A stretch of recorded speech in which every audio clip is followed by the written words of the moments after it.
Welcome to another episode of Why'd You Move Here, where a guy who lives here interviews someone who moved here.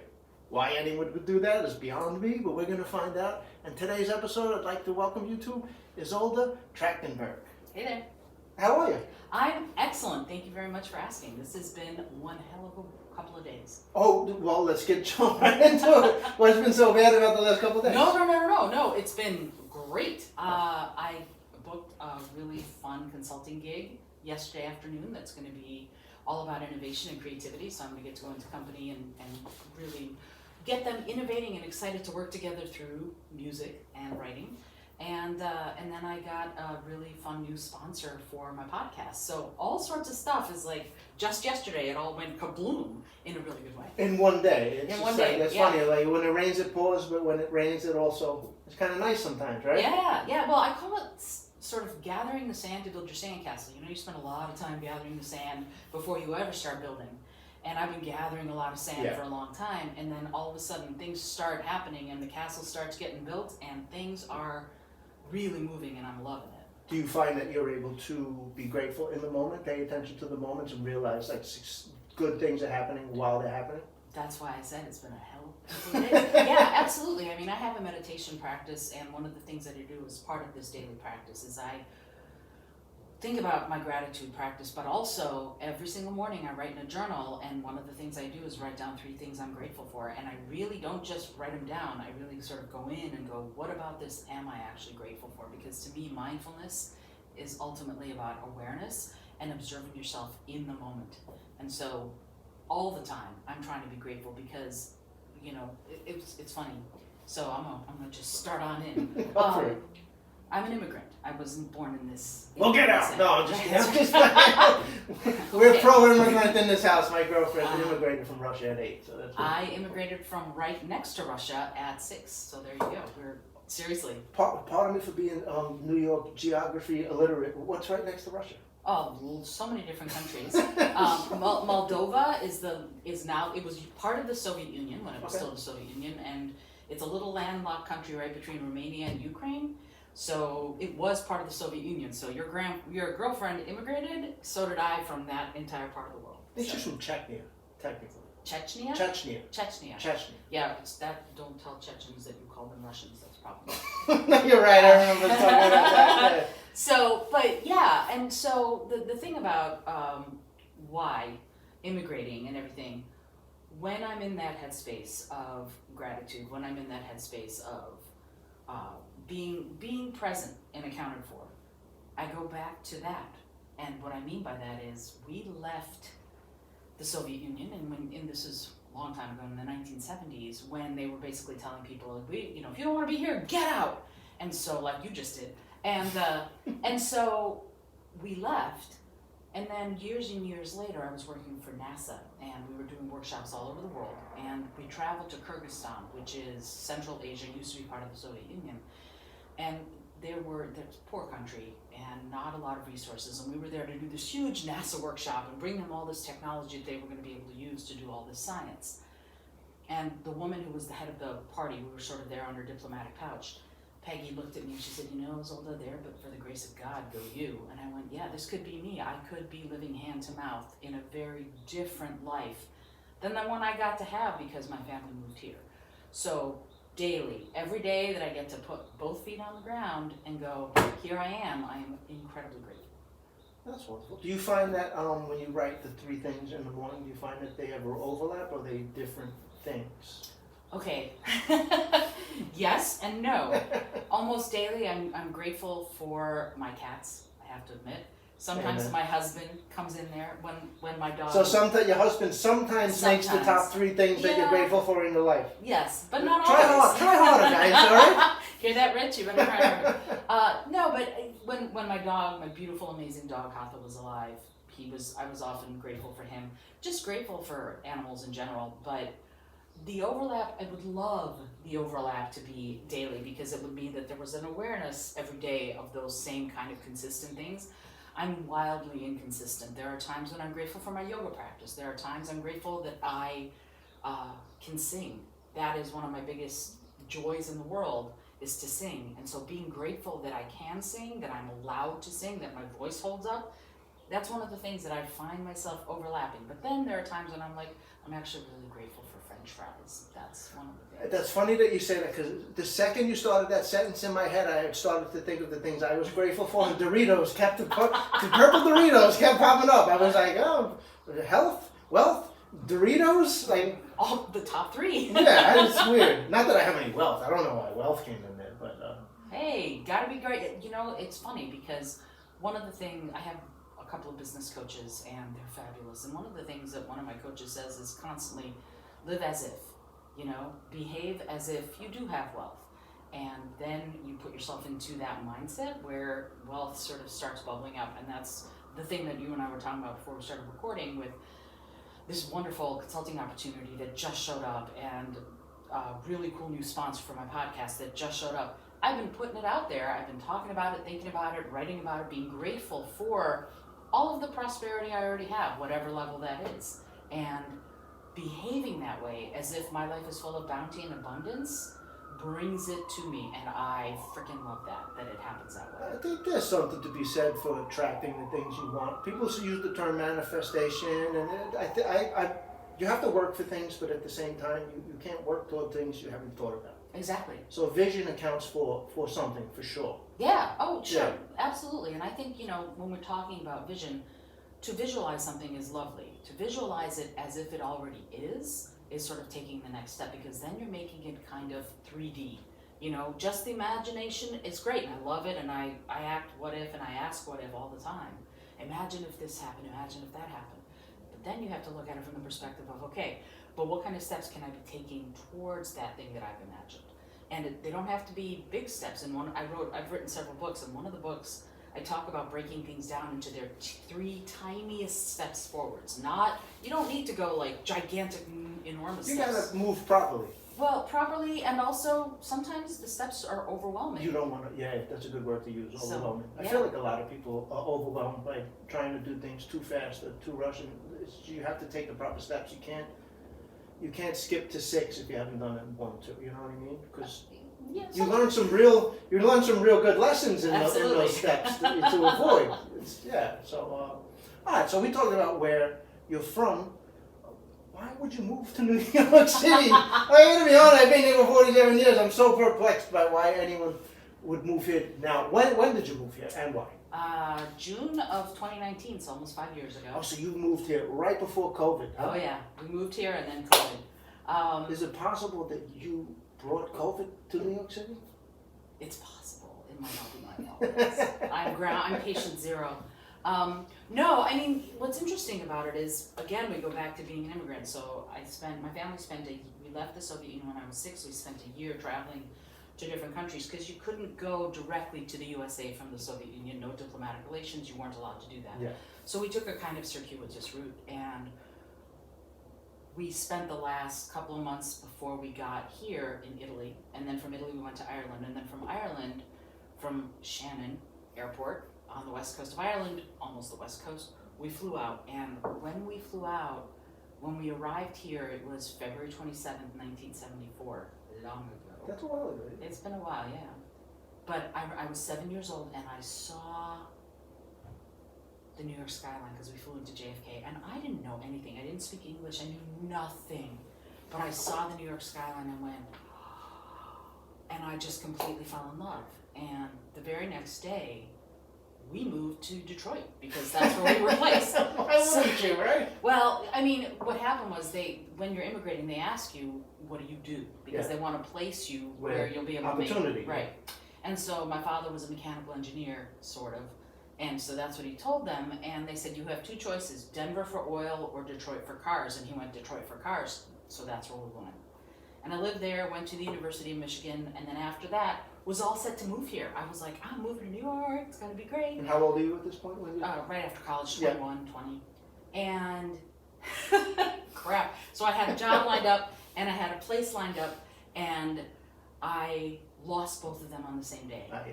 And then I had literally $23.56 to my name. So I called a friend of mine who was living in DC, and I was like, Alec, I need to come stay on your floor. I have nowhere else to go. So I packed up my cats and I stayed on this floor, and ended up living in DC and Maryland for 35 some odd years. And then finally, I kept coming here, you know, you keep coming and you're like, because this is my home, this is my heart home. You had already felt like you belonged here. Oh yeah, well here's the other thing. So my family got placed in Detroit. My grandmother, who was my mom's mom, she had another daughter who went to Juilliard. When they immigrated, she went to Juilliard. And so my grandmother got placed at 87th in Amsterdam on the Upper West Side. Okay. And so I would fly out to visit. They would send me away. They'd be like, go visit your grandmother. She and I hated each other. We detested. Did you really? Oh my God, yes. She was a horrible woman. Oh, and so I'd show up from the time I was like 9 years old, and I'd be like, hi grandma, bye grandma. And then I would go and wander the streets of Manhattan. I was in Hell's Kitchen in the late 70s when it was still really Hell's Kitchen. Yeah. And was hanging out at Good Time Charlie's. I don't know if you remember that bar. I would walk in there at 13, 14 years old. My drink was the White Russian. They served me. They never cared. That was that was back when you could do that. Right. Yeah. And so I was wandering around in the theater district. I was wandering around at 9, 10, 11 years old, and always felt at home. Always felt at home. Yeah. Never, except for one time, have I ever had a bad experience. But the one time, so I'm 14 years old, and I'm a freshman in high school, and I'm here visiting my What high school? Oak Park High School in Michigan, and Oak Park, Michigan. Anyway, so I'm here, and that becomes important in a second. And I'm wandering in Hell's Kitchen, and this dude comes up to me, and I had really long hair at that point, like halfway down my back. And he comes up to me, he grabs me by the back of my hair, and he starts trying to drag me off. Nice. And he's screaming at me, get your ass home! What the hell are you doing here? You need to be home! And I'm like, who is this guy? And a cop comes over, and I'm like, help me! And the guy goes, she needs to get her ass home! And the cop goes to me, you need to get home. You need to listen to your father. I'm like, he's not my father! And so the cop didn't believe me until I took out my high school ID from Oak Park High School, Michigan. I was like, I'm from Michigan. I'm not from here. And the cop was like, so he's not your father? And I'm like, no, he's not my father. And he arrested the dude for trying to kidnap me, but I got to leave. So other than that, though, knock wood, nothing bad has ever happened to me.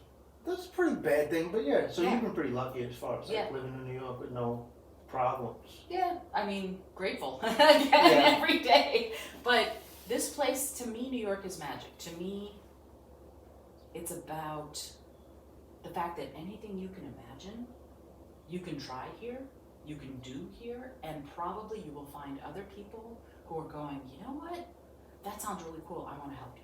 That's a common theme I find in performers is we find people who are interested in the same thing we do. Like I do comedy. It's just all of my friends at this point are comics, and it's just I don't know that you could do that in other places. All the musicians and artists. It's just an abundance of people. Apparently now they all live together because you need 6 roommates to be able to afford to eat these days. Sure. But yeah, that's a cool thing to have, to be able to move here and find people that share similar interests, especially when it's performing arts. Yeah. Well, let me ask you: have you ever lived anywhere else? I lived in Port St. Lucie, Florida, for about 5 months when I got into this really, really bad altercation when I was a freshman in high school. That I had to move out of New York City for a little while. Wow. Because it was just I was a pretty bad kid. I got into a fight with the wrong people, and we had to wait until those people always end up taking care of themselves, right? So something happened, and I didn't have to worry about that particular group of people anymore. But I'm a born and raised New Yorker, basically 47 years of my whole life, so I've seen it. I've seen all shapes and sizes of people come through. I've seen the skyline you remember, and I know the new skyline with color in it. We never had color in the city. You see black and white, and that's why I paint, and a lot of my skylines are just black and yellow, just because that's what I remember. Black buildings, yellow lights. Yeah. So, what's your favorite thing about New York City? And I don't mean we talked about the access to things. I mean, if you could afford to do anything in New York City tomorrow, what would you wake up and do? Go. Where would you go? There's so much. There is. So I'm a huge theater nerd. Okay. I would be directing shows, and I'd be seeing shows, and I'd be but then I write plays now. I'm looking to direct my first play. I see shows constantly. I have a budget for seeing theater, and luckily I know people who sometimes let me in cheap, we'll say. So yeah, I would be doing every bit of theater that I could suck out. I would do that, and I would be producing and directing shows. What's the last play you've seen? I just saw The Lonely Few. Today's Saturday, so Thursday I saw The Lonely Few at the MCC, which is a rock musical. It is outstanding. Yeah. Really tremendous, yeah. I think the last play I saw was maybe last year. I'm gonna forget the name, but it was the Billy Idol play about him, the comedian, All American maybe, or something like that. Mr. America? Mr. Saturday Night? Mr. Saturday Night, yeah. About Billy Crystal. Chef's Kiss, amazing. Yeah. Rich saw it, my husband saw that. I used to go see a bunch of plays. I seen War Horse. I seen but my favorite was I seen a special play about Larry Bird and Magic Johnson's relationship as friends, and it was like a special run, and it just never really went anywhere else. They did a few, and that was really cool. But War Horse was amazing. Like War Horse, I cried the whole way through. And the puppetry is It incredible. was fucking unbelievable. And I'm an electrician in construction, so just looking at how they put those things together at the end when the fucking horse jumps out and he's fully grown and he's huge, like they made it look like a real fucking horse, and it's like cardboard and shit. Right, amazing amazing, what they can do, yeah. Yeah, so theater. Oh, that's a good answer, because New York City, I feel like might be the theater capital of the world, maybe. London might give it a run for its money, but two we can have two monarchs. Yeah, but can you go get a dollar slice in London?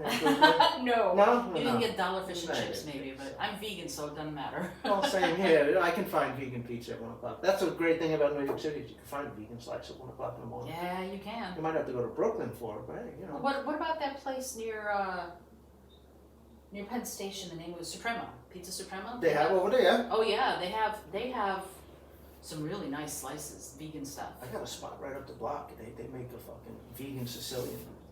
It's nice. It's fucking great. I have their own pizza oven. It takes like 4 minutes. It's beautiful. Yeah, that's nice. Yeah, Screamers isn't open till midnight, and neither is Two I Boots. think Screamers closed down. Really? Yeah. Both of them? I thought they closed The one. one but in not the other. Williamsburg for sure closed down. I Oh. was over there not that long ago. It's heartbreaking. I just found out Le Petit Monstre, which is the bakery, they have two. The one by the Navy Yard Yeah. is still open, but the one on Tompkins, which is the one close to my house, that one's closing. Amen. Okay, so we like theater, we like pizza. What's your least favorite thing of New York City? And you could say anything you want. I have a long list of things I don't like, but if you had to pick one. Ooh.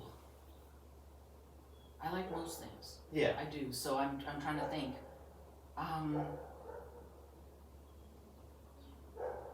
Are you Trash? Maybe? trash? The trash? The fucking shit. Yeah, the city's dirty. Yeah, absolutely. Well, it's not even the city's dirty. Like, to me, the grime of the city is the grime of the city. If you live here, you kind of go, that's what it's going to be. I'm not trying to live in a pristine suburb of whatever. I accept it. But I feel like what we as a city need to do, and I'm a problem solver, so I'm always like, if this is the problem, I want to solve it. I'm all over We this, yeah. need to figure out ways to encourage people to throw less shit out.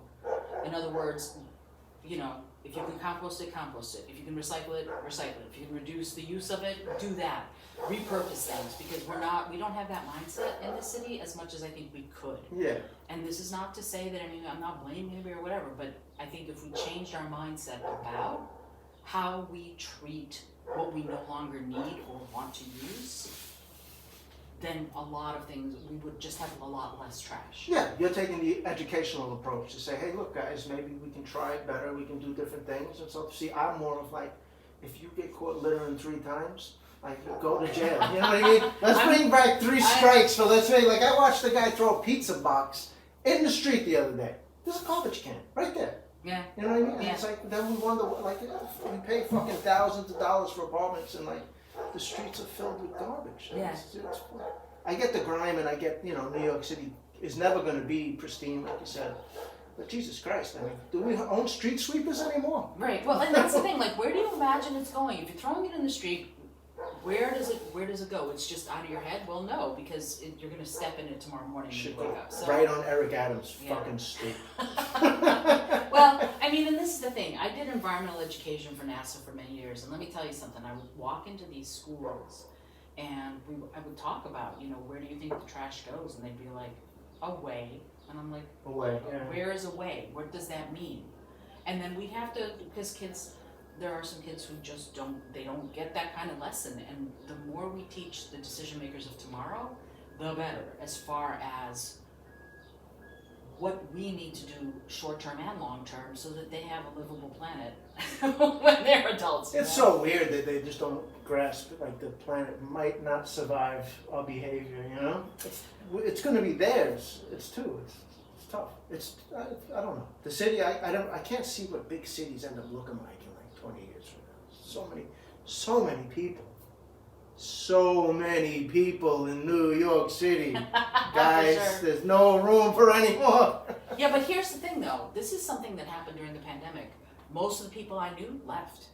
A lot of people are leaving, yeah. Yeah, they went, you know what? No, I'm not. And so Rich and I were like, does this make us New Yorkers if we stay during the pandemic? We're not sure, but we weren't going to go. There's 3 things that make you a New Yorker. Oh, tell me. Right? It's making it through COVID, rooting for the Knicks, Okay. and liking pizza. I guess, I don't know. Those are okay, so then I'm good. Yeah, you're good. But for me, people are like, what makes you a New Yorker, right? People move. You're born here, right? That makes you a New Yorker. No matter where you live, you come back, right? You're a New Yorker. If you were here before 9/11, I feel like that's the cut. For me, legitimately, the cutoff with no like tricks or ropes or anything. If you were here before 9/11 and went through 9/11 in New York City, like, oh, you have an honorary badge as far as I'm concerned. Like, I don't care what you eat. I don't care, you know what I mean? What subway you take. If you have an electric vehicle, that's for me. That's like, New Yorker. That's a New Yorker. Okay. That's just it's tough because you have a lot of people come to New York just to say they lived in New York. They can go, then they move and they fucking lived in New York. It's like, okay, you were here for 6 months, you know? Mm-hmm. You're not a New Yorker, so for me, I'm here so long. Sometimes I'm a little critical of people calling themselves New Yorkers. No, I can understand that. For me, I think, I've heard 10 years, when you live here 10 years.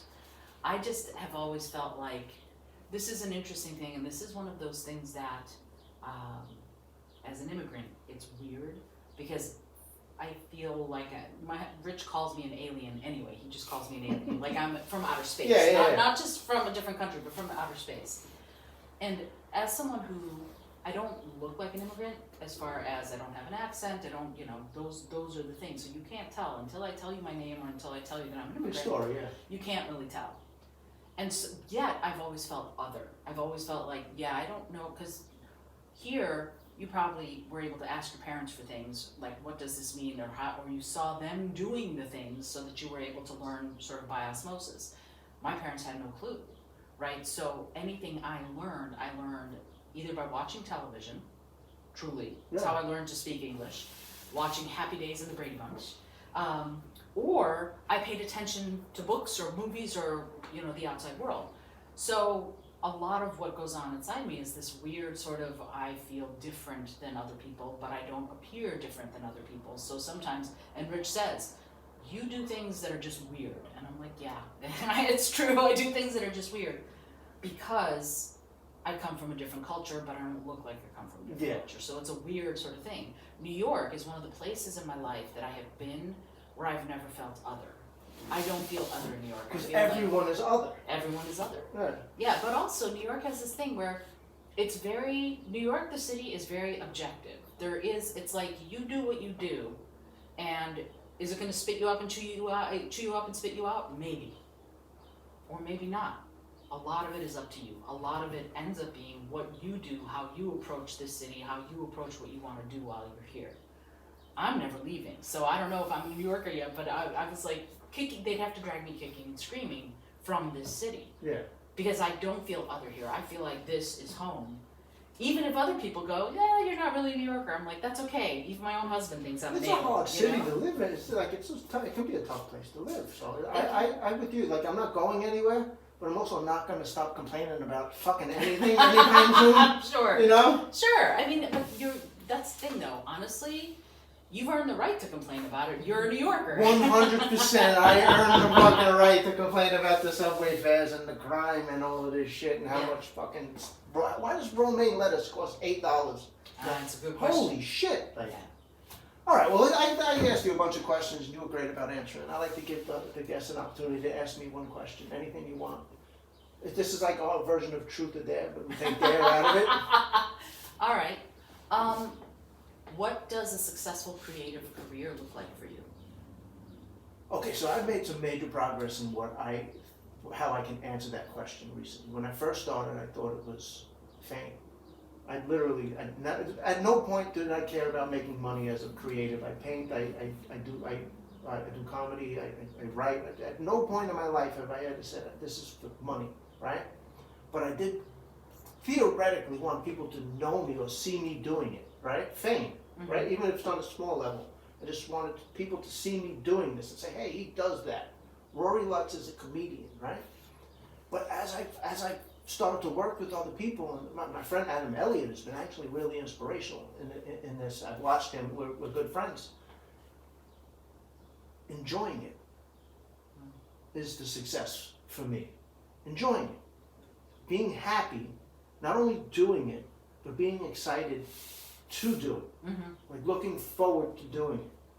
So I'm still, like I tell jokes, I'll always tell jokes, but I'm in a transition of like really trying to find the proper outlet for what I want, but also to get the right amount of time invested versus reward. So like with comedy, like it'll take me 2.5 hours going back and forth to a show, and I'll do 10 minutes. Right. I gotta be able to find, right? I have to be able to find like a better avenue to get more time. Like, that's 3 hours of my life. I got 10 minutes of validation from it. So I'm trying to figure out how do I hold on to the excitement to do things. So like now I'm currently trying to write short films and things like that, and I have like this fucking crazy idea that maybe I want to start fucking singing or start a band. I know I don't have a voice at all. I've never sung in my life, and I do know what I sound like right now, guys. I know what my voice sounds like. I have a very deep voice, but I think that's something that I would genuinely enjoy the whole process of. Writing the lyrics, performing the lyrics, looking forward to the next time I get to write and perform those lyrics. That's awesome. Yeah. And I have no doubt you could sing. That's awesome. I'm gonna try. I told my girlfriend the other day, I was like, hey, babe, I think I want to be a rock star, right? And she was like, oh, that's great. Can you sing? I was like, I don't know. Would you love me if I don't? You know, Tom Waits has a 3-note range and has done pretty well for himself. That's what I'm saying. You don't need to read. You know your capabilities. Just hold a couple notes, I think. Just. Sure. And who is it? Psychedelic Furs, Richard Butler. Also, he's got literally, I think, a 3-note range and is just fine. It's not, to me, singing doesn't always have to be about being able to sing the right note, right? Sometimes it's the intention behind what you're trying to do. Maybe conveying the emotion. Yeah, that's the intention. What is that you're trying to get your audience to understand about what you've written? And sometimes it's spoken word music, sometimes it's melodic music, sometimes it's hip hop, sometimes it's jazz, whatever it is. As long as you find your voice and you bring that to it, no reason why you can't. Yeah, I think that would be a good avenue for me because I love to write, I love to work with my hands, and I love to just, I like to be the center of attention, you know. Nothing wrong with that. Yeah. Well, thank you for coming. You want to take the opportunity to plug anything you have going on, coming up, or anything like that? Wow. Podcast, The books, podcast. concerts. Yeah. No concerts coming up. That's for sure right now. I'm trying to rehab a leg that's wonked up, so I'm not jumping around doing anything right now. But I do host the Creative Solutions podcast, and that's where I interview creatives who are changing the world through their innovations. So it can be a Grammy winner, which I've had on the show, Emmy winners, which I've had on the show, best-selling authors, business leaders, thought leaders, people who are trying to change the world with their ingenuity, with their creativity. And the podcast just got into Podcasting for Dummies. So, Hey-o. yeah, the upcoming edition, That's next dope. edition. That's yeah. a big deal, right? Yeah. So it's one of the featured shows. Because I instantly recognized that I used to use all the For Dummies books to study things when I was younger, and I was like, holy shit, there's got to be 100,000 of them at this point, right? Yeah, it's pretty cool, and so that's very exciting. And then, and the other thing is that I used to have a public speaking phobia, not that you can tell now. But when I overcame it using creativity, I wrote a book called Speak From Within, how to engage, inspire, and motivate any audience. And that book is out there, and it's helped other people overcome their public speaking fears, which is a big deal. You as a comedian, I don't know if you get nervous before you walk up on stage, but for a lot of people, they have to get over that stage fright or that hesitation. And that's what the book just sort of inspires you to do, is to figure out how you can speak to either one-on-one communication, talking to a small team, or even performing for hundreds or thousands of people. How do you do that in a way that feels really good instead of really fear-inspiring? It's a skill that a lot of people could learn. It's a learned skill. Public speaking is a learned skill. Absolutely. Yeah, well, guys, follow her, follow the podcast, and buy the book. There you go. But thank you for coming, and thank you very much for coming. This was excellent. Thanks so much. All right. Bye. All right, cool, man. I'm curious to see how that went. Hopefully that recorded. Yeah, about 37 minutes. Yeah, I landed in the same time frame. Cool.